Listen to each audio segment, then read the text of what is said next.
Amazing what you find on the fringes. The path cut diagonally. So did the shaggy-haired beasts. Her head insisted, despite the horns, they were gentle. Her heart plunged into childhood fears. She stuffed her badge in her rucksack. A ranger doesn't trespass. A ranger doesn't sidestep cows. Mathematically, her route was 40% longer, but Pythagoras hadn't factored in waist-high stinging nettles or brambly fabric-snagging shrubs. She should have braved the cows. Midway, a patch of fiery rosebay willow, a plump brown caterpillar chomping away. Its doll-like eye markings and horned tail branded it an elephant hawk moth in waiting. Amazing what you find on the fringes of fields. Thank you. And now I would like to invite Jen Linning of Greenock, Scotland, to read your story. And this is really fortuitous that Charlie had worked out the running order, and I hadn't actually written my story. I kind of forgotten that I had to write a story till this morning. But I know that Greenock isn't in the Highlands, but it's on the way to the Highlands, and the cows in my story are Highland cows. So how's that for a segue? So over to you, Jen, if you're there. I'm not sure that Jen. All right. I'm not sure Jen is with us. No, because I couldn't see. I couldn't see all the thing. Shall I read it then? So yes, why don't you go ahead and read Jen's? Or should we wait and see if she's coming later? I don't know. Oh, I'll read it. Okay. So, Curtain Call by Jen Linning. Bobby Bangs, they called me in school, on account of my fringe-covered forehead. In younger years, I used my thick curtain of hair as a mask, disguising tears, nerves, fears. In adolescence, my singed split ends became props for persuasive poses, cute, seductive, mysterious. I peered out from under my silky shield of strands and thought that hiding things was fun. Now, in adulthood, I have the same powerful curtain at my command, poised to unveil my more adult secrets, scars, wrinkles, regrets. But it's late, the show is over, and there is no longer anyone in the audience. Very poignant. Okay, I think it's over to you now, Charlie. Thank you, Anne. I love the power of 99 words. It's amazing how much of a story can be told. This one is, I'm going to start with one of my own. It's called Cowgirls on the Range. Out west, the wind can blow a pony's fringe over one eye. This compels a horse to ambulate in circles. If a cowgirl ain't paying no mind to her misguided ride, she'll circle the base of the same lone mountain 3 times before realizing she ain't gonna make it to the barn dance in time to persuade Sweet Jim. She didn't really want to dance, shunning calico dresses for fringed buckskin, tougher than her own hide. Maybe her pony knew something, one-eyed wandering in the wind that day, 'cause she met Cowgirl Sue, sweeter than any Jim she ever knew.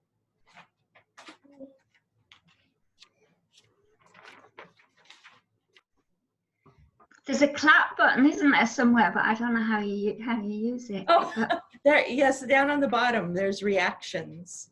When we do readings, I learned this from the poets. We can be cool. Click. Snap. Oh, right. But I would like to introduce to you next to Dee Slayton Avery, who joins us from Vermont. Not only is she an author and a rough rider at Carrot Ranch, as Anne Goodwin is, but Dee also has characters who have taken over a part of the ranch, and they run their own saloon. So at this saloon, we have various kinds of events. It's all up to Kid and Pal, whatever they decide to do. But on July 27th, this recording is going to replay at the saloon, and Dee Slayton Avery will be the host of that. And she's going to read her untitled selection that begins with Grandma. And so I'll hand it over to Dee. Well, I think I'm calling it Frayed Threads, if you want a title. Grandma okay? Her mother lived by assumption and fear, believed all strangers to be evil and dangerous. Grandma's fine. That woodsman was there. She had been happy to quickly drop off the basket, then slowly make her way back through the woods. Now she distractedly stirred the stew that hung in the fireplace. A small smile softened her lips as she thought on how the strange could be made familiar. Behind her, her mother's face went as red as the cape with the small tear in its rough fabric, the tear fringed with frayed threads and clinging forest duff. The end.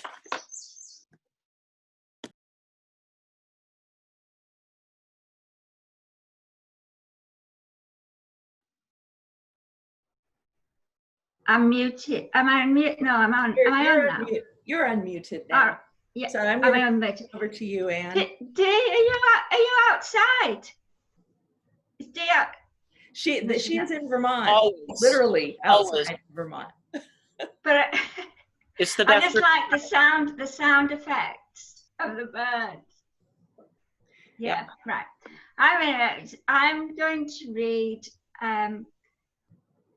a flash fiction piece from Jeff Gard in Sioux City, Iowa, and it is called Dear A-Listers.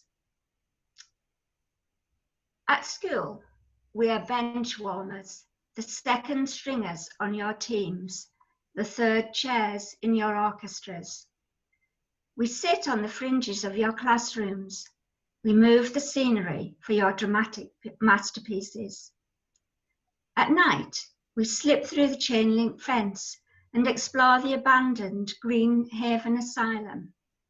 We race down plaster-dusted hallways and scream into peeling cinder block walls. We tell ghost stories among the shelves of desks and rotten cots.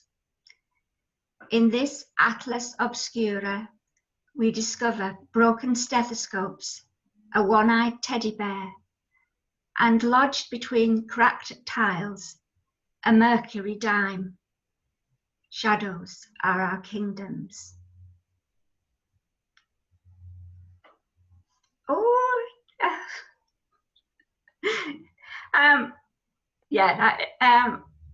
now Beverly Cherry is up next.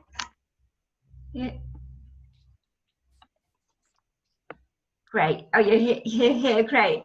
Yeah. So over to you. Would you like to read your story? And you're in the UK. Do you, if you'd like to tell us where? Well, yeah. If you want, but you don't need to if you don't want to. No, that's fine. Okay. Yeah, I'm Beverly, and I live in Shropshire. I actually visited Buxton for the first time last year. We came to a couple of events, Sinatra Raw and Claire Teal, and had a lovely weekend. So we'll come again. My 99-word story has got the title 2021. Gail was in the kitchen when she heard the letterbox rattle. Her dog Monty raced round in his usual excitable circles at the thought of crisp envelopes to get his teeth into. Jill, though, was not excited at the prospect of more bills, circulars and charities tugging at her heartstrings for donations. One envelope looked more interesting. She picked it up and opened it. Hurrah! A broad smile spread across Jill's face.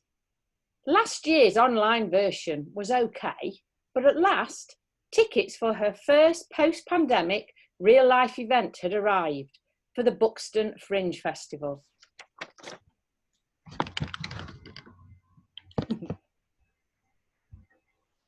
Thank you. How perfect for this event. And welcome, Jen. Hi there. You. Hi.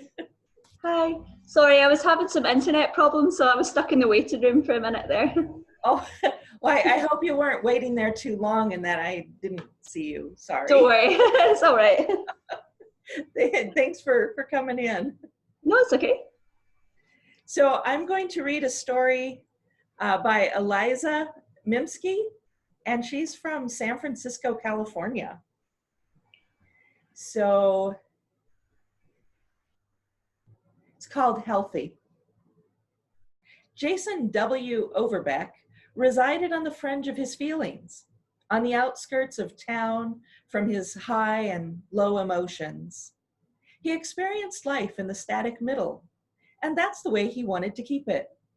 In the past, he'd ridden the roller coaster of his first marriage, the ecstasy that had swiftly turned into the agony of his divorce.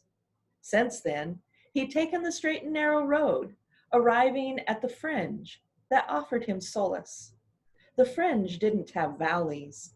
It offered no mountains, just the stable and predictable, just the beautiful boredom of mental health. And I am now going to turn this over to Chris Seward, of Beverly, UK. And now you should be able to hear me now. Okay. Yeah. I'm not Beverly, I'm from Beverly. So just before I read my story, I think I'm quite like to visit Dee's saloon and have a shot of red eye at some stage. My short story is, my short piece is Finding Your Soap. In the cupboard is a jar laid with old soap. I pour these misshapen jewels onto a sheet of newspaper and inhale remembrance. Me kneeling at the bath, you pouring kettle warm water onto my hair, singing supple lullabies, frothing a kindness of lather from the hoarded stubs. I wonder if at the bottom there's a piece from 1970, the year you stopped washing and I drifted away through a shaky adolescence. As my hands explore the lozenges, you are once again in front of me, beckoning with a vast bath towel, fistfuls of treasured remnants technicolored at our feet. Thanks.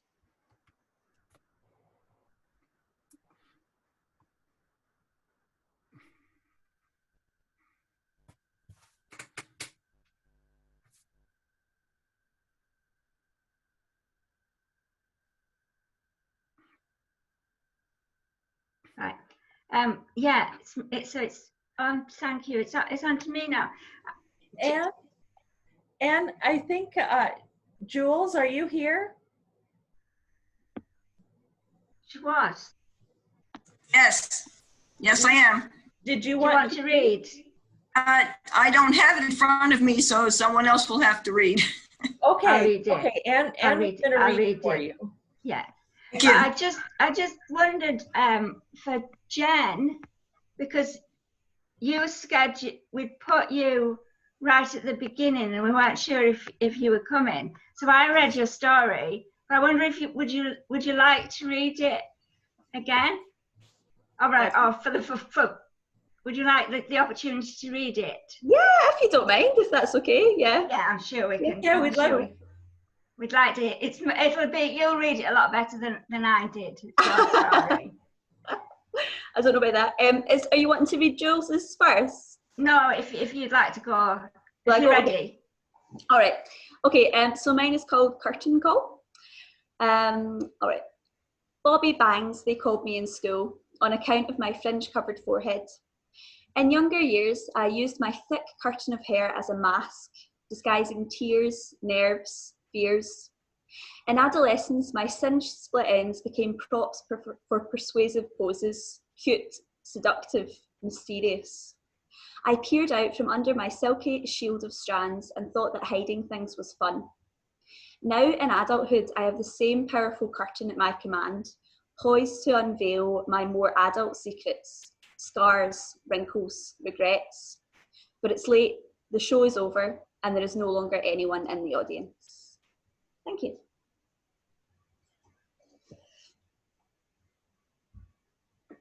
I'm unmuted. All right, yeah. Thank you very much. Yeah, lovely. All right, Jules, I'm a bit nervous reading your story when you're listening, so I hope I get it right. So this is The Fringe of Consciousness by Jules Page, somewhere in the USA. Wearing a dark, full-length hooded cloak, slowly she ascends the well-worn stone steps. An inner homing directs such lost souls as hers. This is a path to recovery from reoccurring nightmares. One wise entity in the comforting alias, such as an angel, wise elder, or even a unicorn, the colour of freshly fallen snow, will act as a guide to the highest, safest tower room, where only the most pleasant of dreams are permitted for one perfectly restful good night's sleep. The air is cool, the bed welcoming. A small repast awaits before she looks for Morpheus.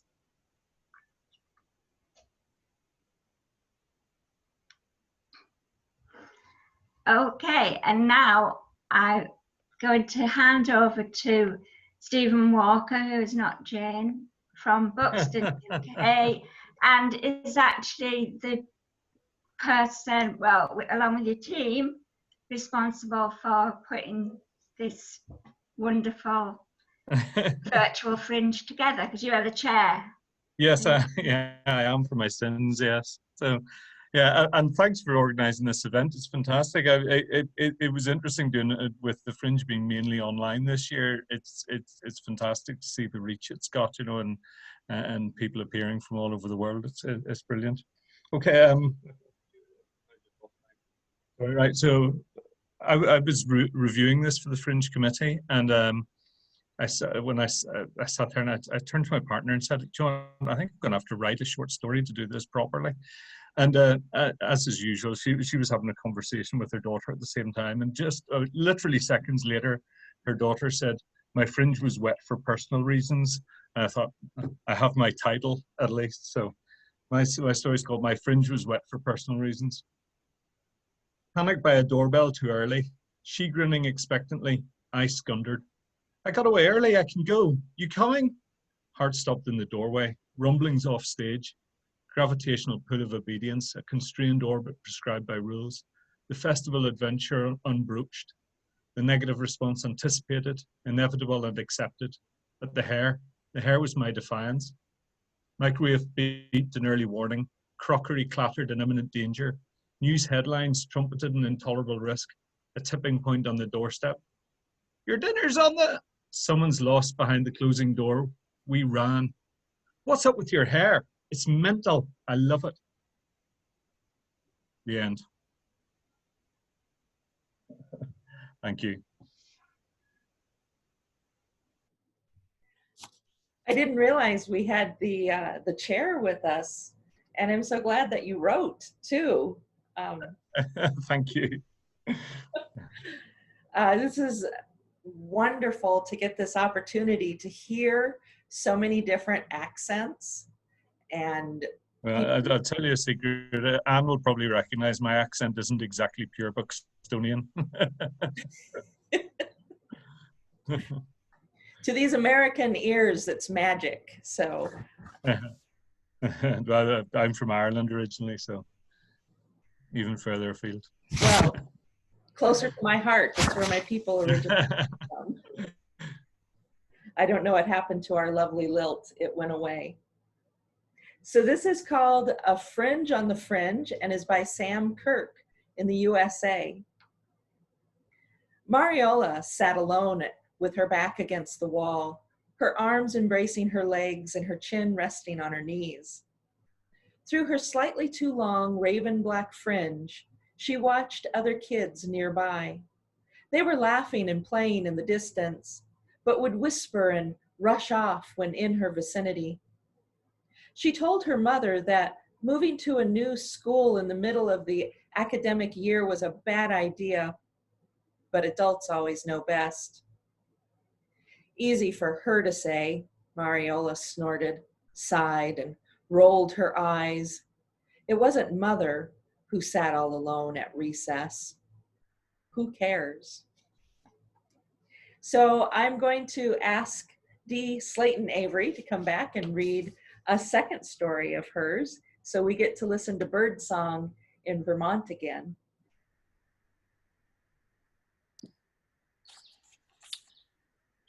All right. He raked his bangs, took in his reflection. Pale and lanky, he didn't resemble his brother physically either. He didn't hate his brother, wouldn't even call it resentment, no more than a seedling resents the sturdy sprout that with the advantages of good soil and sunlight unwittingly keeps the less advantaged around it in shadow, always having to stretch and struggle for light. His parents were likely becoming annoyed, worried he might miss his brother's award presentation. He'd be there. He was ready. AR-15 blazing, he would finally emerge from the fringes and take the light from his brother.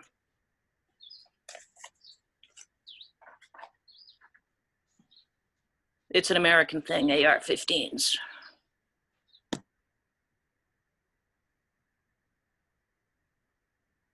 Just looking. Yeah. Sorry, I was.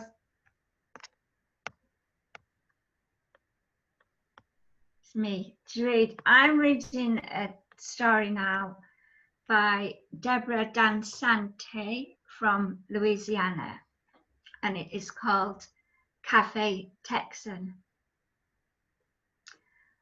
Most of the waitresses were women, known to duck out back for a cigarette, and who made it very clear that they thought a la mode was just a stuck-up way for college professors to order vanilla ice cream. Our waitress uniforms were the owner's idea of a cowgirl outfit, complete with a fringed vest and a tiny hat.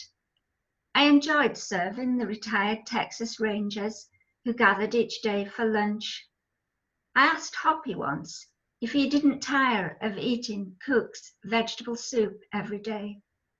Hoppy said he certainly did not, and to please just keep shaking. Thank you.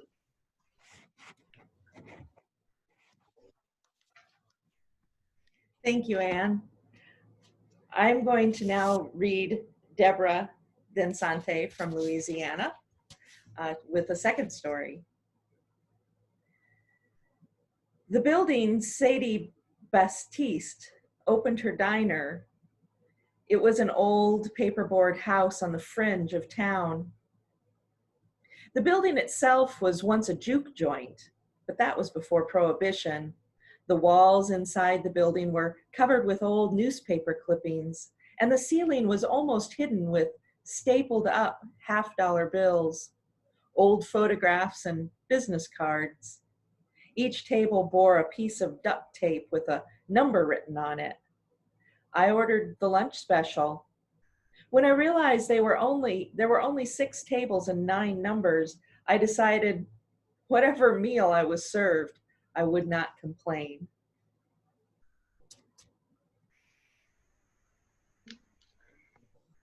And now it's the final the final story.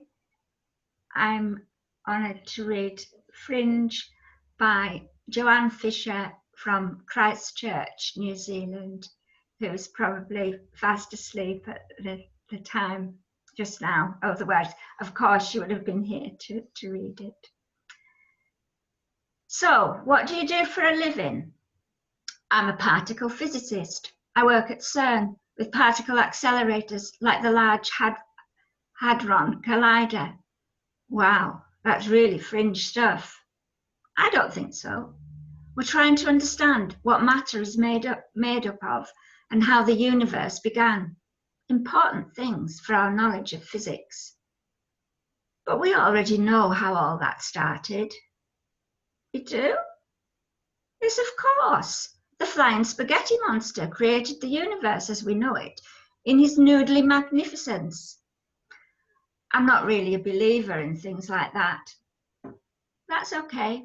His noodleness still loves you. Thank you.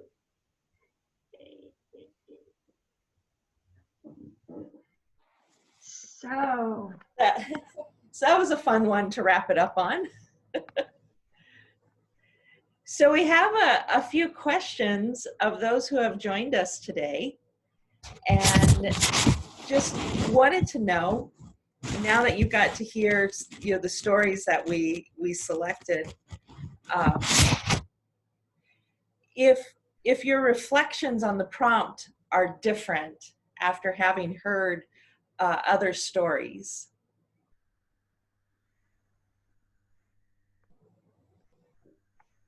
Not different, but you can appreciate all the different directions one prompt can lead all of us. I think from the sort of the fringe prompt, my story barely acknowledges it in the end, because it was about a jar of soap in a cupboard, and I was thinking fringe is on the edge, and it was on the edge of a shelf. So then, its link becomes tenuous, but it's the starting point. So no matter where the starting point is and where it takes you, that's what motivated it. It's interesting where the prompts lead, and it's one of the things I like about Carrot Inch is that everybody can go in any direction.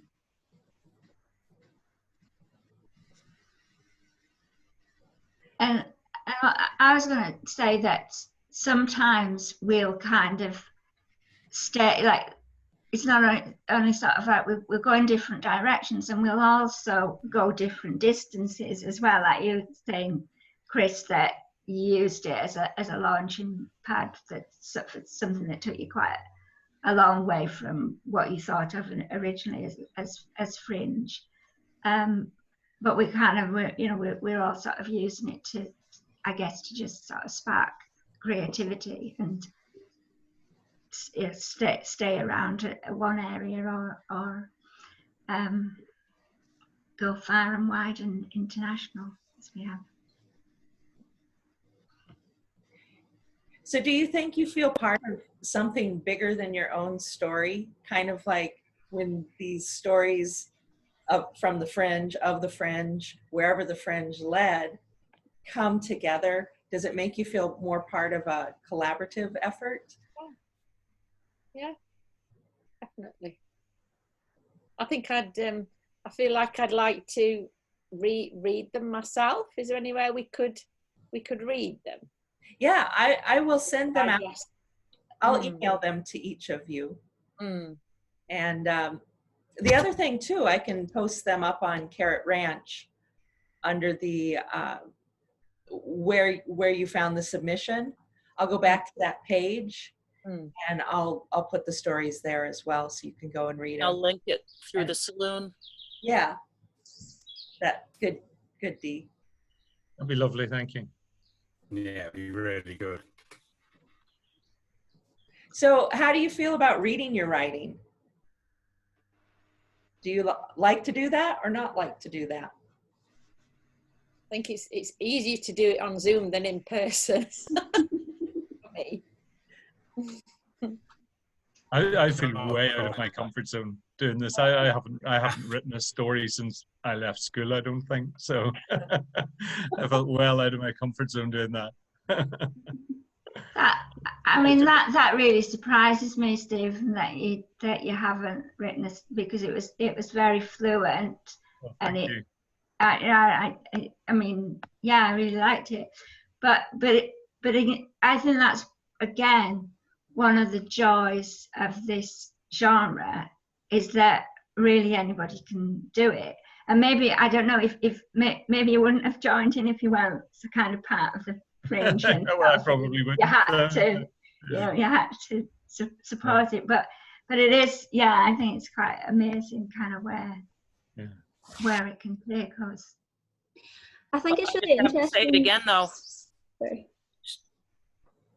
It's addictive. I've got to put it out there. It's addictive. Be careful. Yes, it's a really different thing, like hearing people reading their stories, I think, because when you're reading other people's work, you're doing it with your own tone of voice and your own inflections. But when you hear someone read it, it could be in a completely different way, a much more serious way or a much more laid back way than you would have done. So it's cool to see people's interpretations of writing, I think, to hear it. Maybe you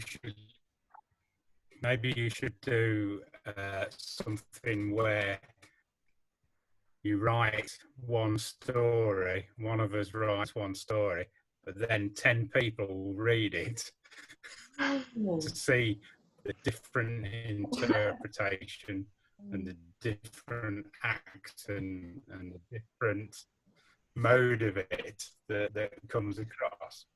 I'm not offering to do it, by the way. Dee, I think this is a great idea for the saloon. It'd be interesting. Don't give her ideas. That's a great idea. One story, 10 readers. Yeah. Going to turn into the Zoom saloon. One thing that I was not aware of was that you could submit more than one entry. So if this gets done again, it would be nice to know that, because I actually have a similar story than the one that was read, but it does have a different tone. Yeah, I didn't put if there was one, how many. So when several came in, it was like, fine. I think only 2 people did. But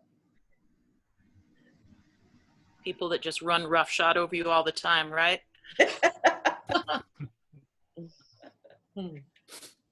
well, I want to thank everybody for coming out to this event. And I also want to thank the organizers of the Buxton Festival for allowing Carrot Ranch to come in with this sort of international angle and letting us from the United States be able to participate in an arts festival in England. That's brilliant. Yeah, no, it's great. This is a Fringe, anything goes. Yay! And I want you to notice that both Anne and I were wearing our Western plaid today. So, we were representing the ranch. Well, I have to say that the other thing I should have said about the introduction to this story, I might be wearing it. You might think this is a Western style shirt. This is my Walking in the Peak, one of my Walking in the Peak District shirts. And what I was going to say is that you should be able to tell by my story that I'm the kind of person who would have nothing to do with this ranch if it was actually a real one, because I'm scared of all big animals of any kind, but fortunately it's virtual. So I do believe the first ranch was started by an English person who was wearing plaid and got lost out west and decided to stay. So that's where we got our Western shirts from. That's my tale, and I'm sticking to it. But thank you so much for joining. And Anne, thank you for getting us involved in this. Dee, thank you for putting this up on the Saloon. We'll let everybody some help with that. we'll let everyone know when it's there. And I'd like to invite you all to join us at Carrot Ranch every week. We do these 99-word stories once a week, and we publish all of the responses. Those who submit to the responses, you don't have to submit, but you get to participate in that kind of collaborative effort when you do submit to the collection and get to read all the stories that come together from a single prompt. So thank you very much for being here today. Thank you. Charlie, do you want